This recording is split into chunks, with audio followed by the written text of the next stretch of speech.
మెదక్ జిల్లా శివంపేట మండల పరిధిలోని చిన్నగొట్టిముక్కల గ్రామ శివారులో వెలిసిన శ్రీ సహకార ఆంజనేయ స్వామి పుణ్యక్షేత్రంకు గూడూరు బీఆర్ఎస్ పార్టీ అభ్యర్థి బ్యాగరి నర్సయ్య గ్రామ సర్పంచ్ గా గెలుపొందిన సందర్భంగా గూడూరు గ్రామ మాజీ సర్పంచ్ స్వరాజ్యలక్ష్మి శ్రీనివాస్ గౌడ్, రమేష్ గౌడ్ నూతన సర్పంచులతో కలిసి గూడూరు గ్రామం నుంచి పాదయాత్రగా శ్రీ సహకార ఆంజనేయ స్వామి చాకిరిమెట్ల వరకు పాదయాత్రగా బయలుదేరారు.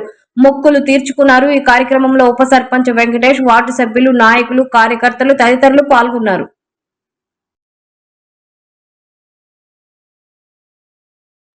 గెలిపించుకోవడం జరిగింది. అలాగే ఆయన గెలుపొందిన తర్వాత మేము చాకిరిమెట్లకు పాదయాత్ర చేస్తామని అనుకున్నాం. ఈరోజు పాదయాత్ర ప్రారంభించడం జరిగింది. ఈ 5 సంవత్సరాలు ఆంజనేయ స్వామి దయతోటి అందరూ మా గ్రామ ప్రజలందరూ సుఖ సంతోషాలతో ఎటువంటి బాధ లేక ఉండాలని స్వామివారి ఆశీర్వాదం కావాలని కోరుకుంటున్నాం.